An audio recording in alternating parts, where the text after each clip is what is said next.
Alright guys, so it's been a while, but I'm back, and next on the agenda I'm gonna try to fix the headliner in the mini truck. So when I showed how to run the wires for the overhead spotlights, I kind of removed the headliner, and when I did that I noticed that it was cracked and broken by the sun visor on the right side, on the driver's side. So I'm gonna remove the headliner, try to fix that with some fiberglass, and then the plan is to actually do a flock material over the whole thing.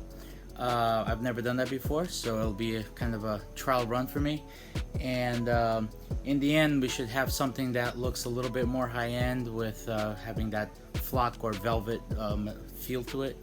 And I'm also gonna do it probably in a dark gray instead of white, so that I think that will kind of match the rest of the interior.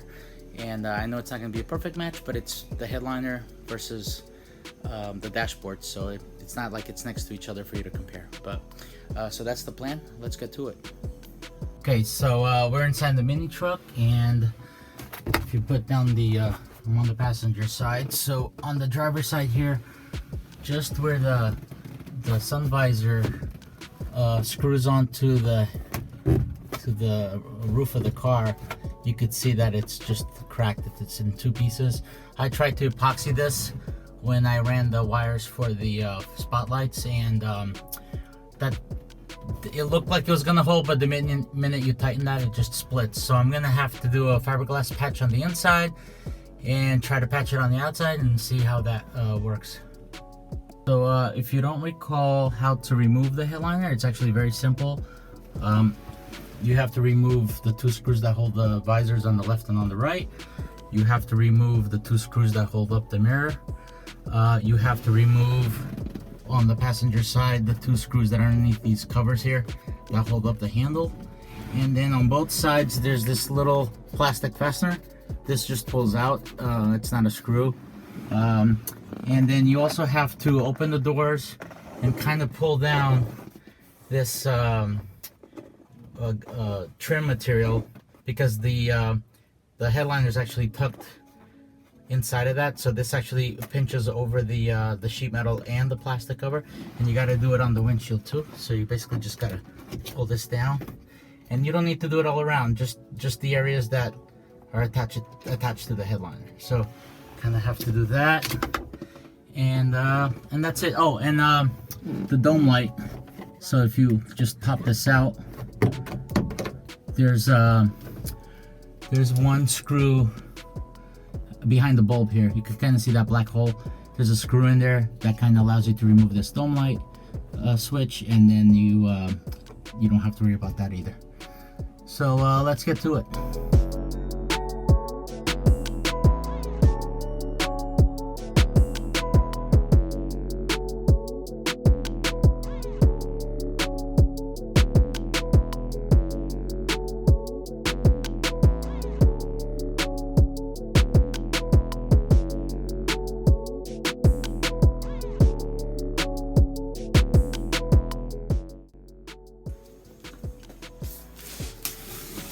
So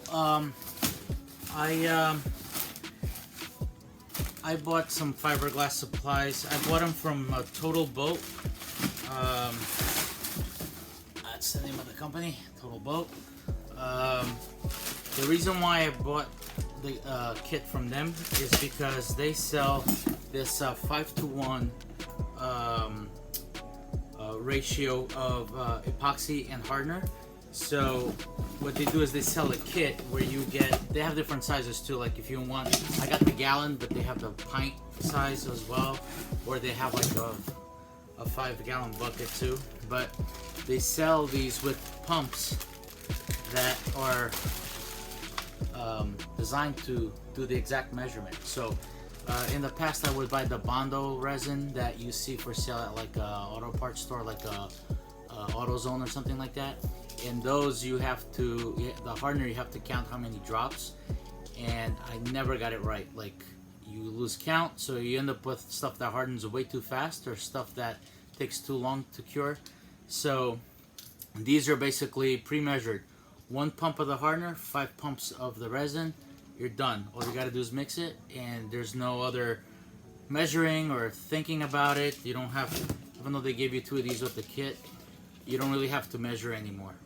It's just 5-to-1 ratio, done. So I would check them out if you ever plan on doing some fiberglass work, just because it makes it easy when it comes to that part of it.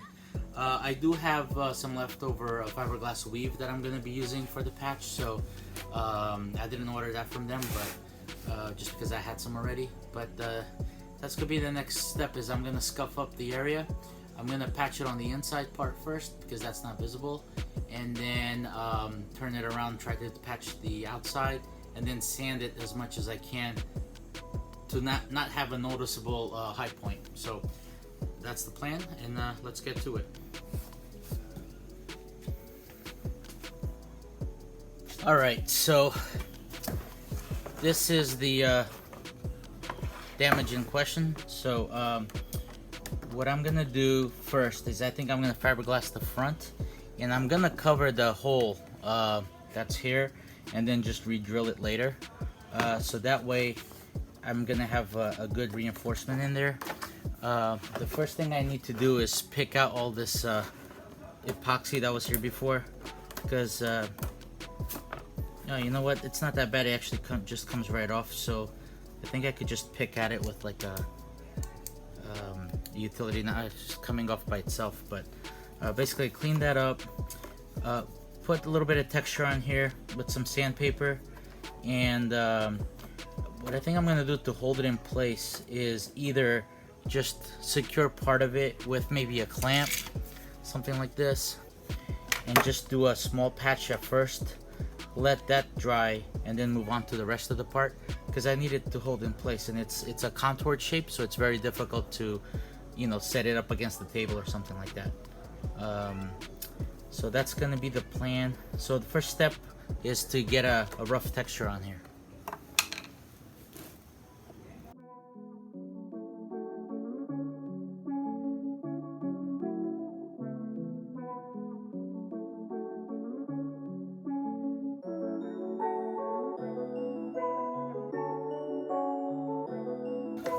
Alright, so I got a nice rough surface on here.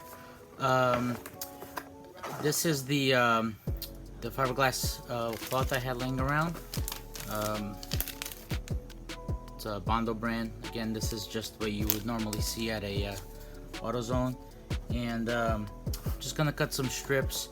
And what I think I'm gonna do is I'm either gonna use this clear plastic tape to hold this in place from the back side while I fiberglass the front, or maybe even some duct tape. I'm not sure yet, but I know that fiberglass doesn't stick to the plastic tape, so I might use this.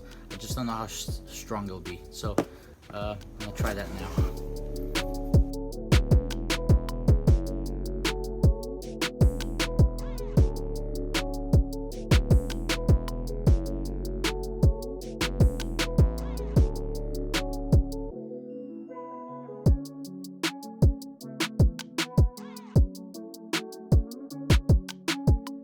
Alright guys, just want to show you something. The pump for the kit that I got came with a gallon of the resin and a I guess this is a pint of the hardener.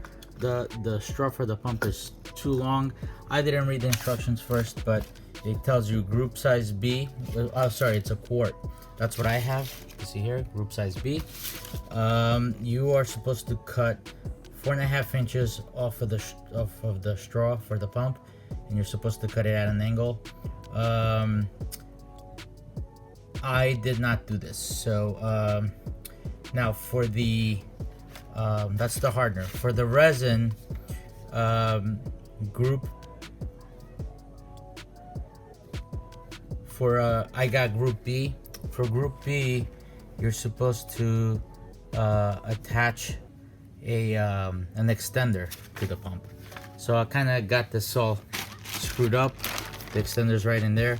So I already pumped out my 5 pumps, so that's not gonna harden until I put the hardener in it. So that can sit at exposed to the elements. That's not gonna harden.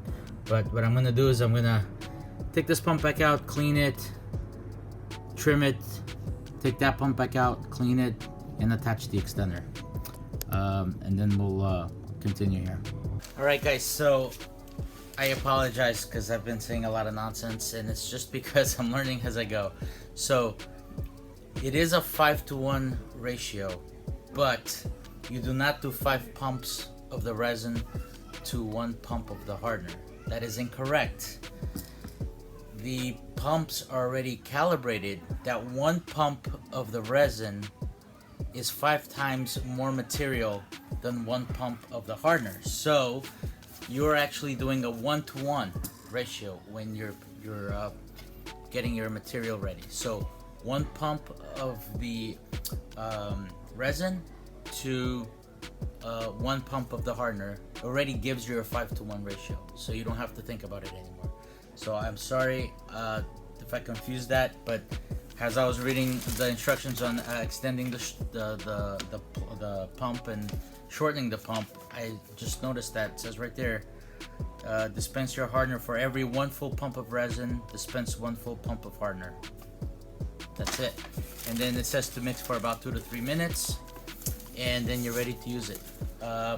Trying to see what the pot life would be, but I think it's about 30 minutes pot life, which means that you have 30 minutes to work with it before it starts to harden. But again, that's now that we got that figured out. I think I might have pumped too much resin in here, so what I think I'm gonna do is pour this back into the container and just start fresh, because I'm not gonna need all this to do just one side of the patch.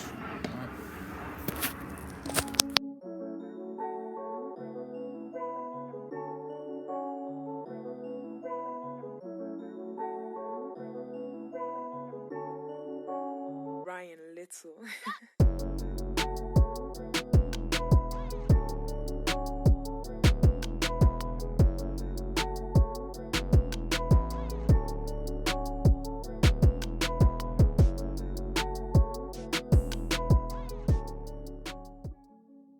Alright, so got the patch down.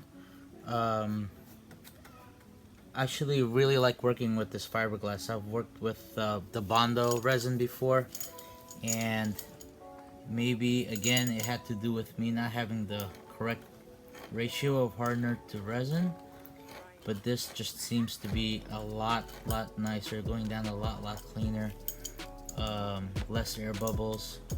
I also picked up this little tool. It's specifically for fiberglass, and it helps to just get all of the air pockets out. Now I do have air pockets in here behind the tape, but that's okay because I could fill those in when I put the resin from the back side and the patch from the back. I have a little bit of overhanging mat right here. I could just trim that off once it's dry, and again, so right now the only thing left to do is just wait for this to dry. So again, I mixed up a little bit too much resin, but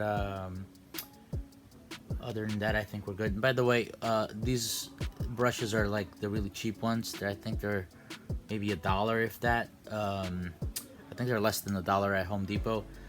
They do leave hairs, so if you're gonna do a big job, I suggest you switch brushes once in a while, because they'll start to release fibers and you don't want to mess up your work. But for little tiny things like this, they hold up just fine. By the time they start to leave fibers behind, hopefully you'll be pretty much done with your patch. So again, right now, try to make it as flat as possible so there's no high spots, so that then when I do my flocking, it'll all blend in. You won't have a noticeable high spot. And the trick is to just have the fiberglass lay down as smooth as possible, because it's actually the fiberglass mat that usually leaves high points, not the resin itself. So right now we're just gonna let this cure, and then trim this excess and then flip it over and do the back. That's gonna take probably a few hours for it to be pliable enough to do that. So, or not pliable, but hardened enough to do that. So we'll just have to come back to it. All right, so the resin is dried on this side. I'm going to just trim this excess here. This here, again, I'm gonna sand this whole surface before I do the flocking. So I'll the reason why this looks this way is because I didn't sand. I just sanded directly where the mat was gonna go, and in hindsight I probably should have sanded a little bit more. This was just me brushing out the resin away from the mat, and it kind of like you know, it just looks like it was pulled and wasn't really bonding. But again, I'm gonna re-sand this down, so that's not gonna be an issue. So right now I'm gonna remove the masking tape that I put on the back to kind of hold the piece in place, and then put my fiberglass patch on the back. Ryan Little.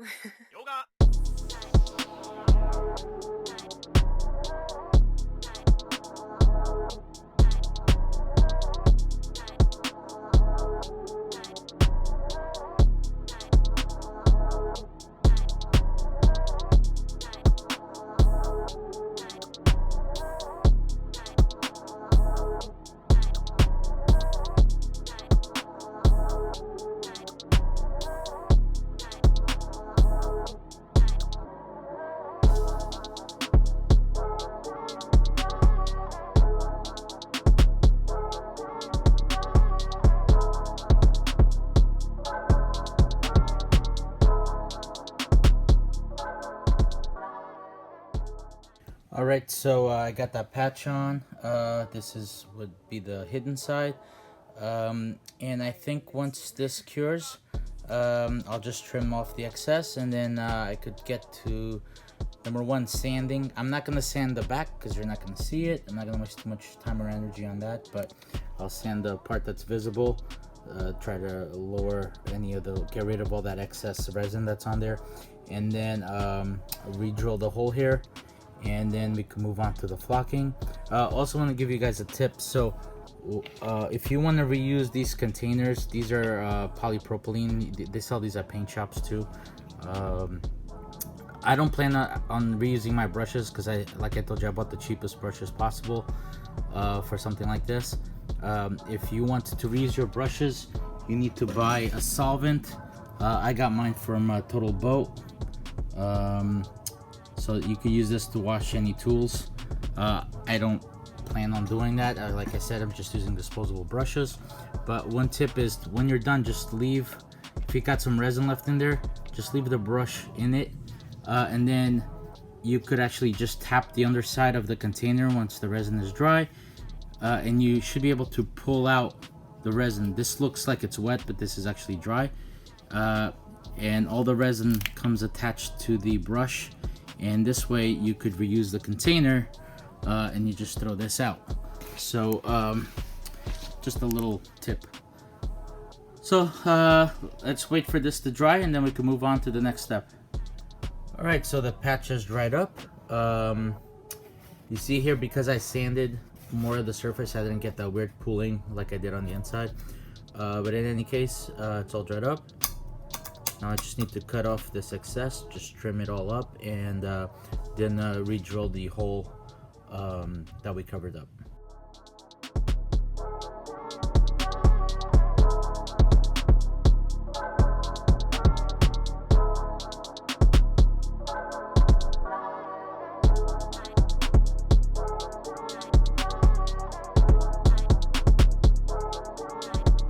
Alright, now because the fiberglass is somewhat transparent, I could actually see the shape of the original hole, so I'm just going to trace that over with a pencil, and I'll use that as a guide to drill the new holes.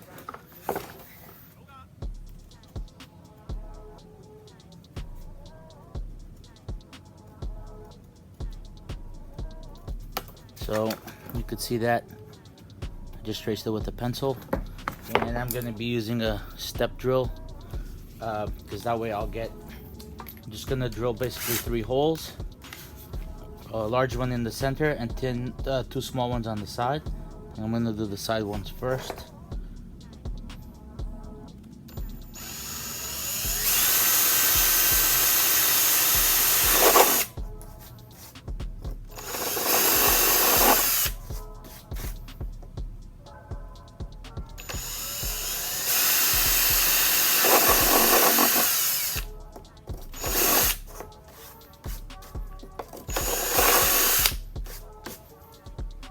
And the large one in the middle.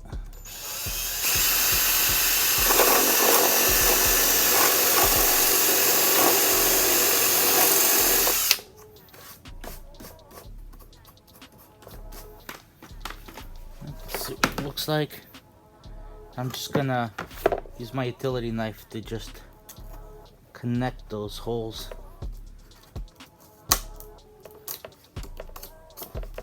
Make this one larger.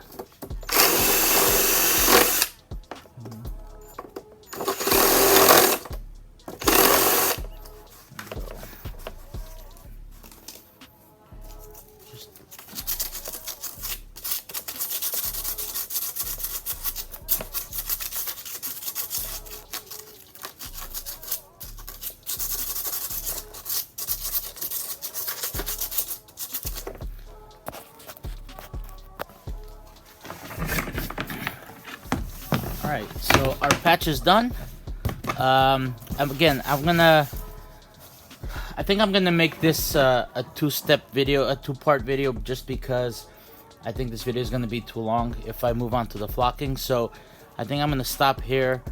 In the next video, I'm going to sand the whole surface here, get rid of this, sand down this excess resin that's here, and then do the flocking process. So I'll take you through that step. But this is a very, very solid fix here. This thing's not gonna crack anytime soon. So I would call this a success at this point, and leave it here until we move on to the next step. Thanks for watching. Ryan Little.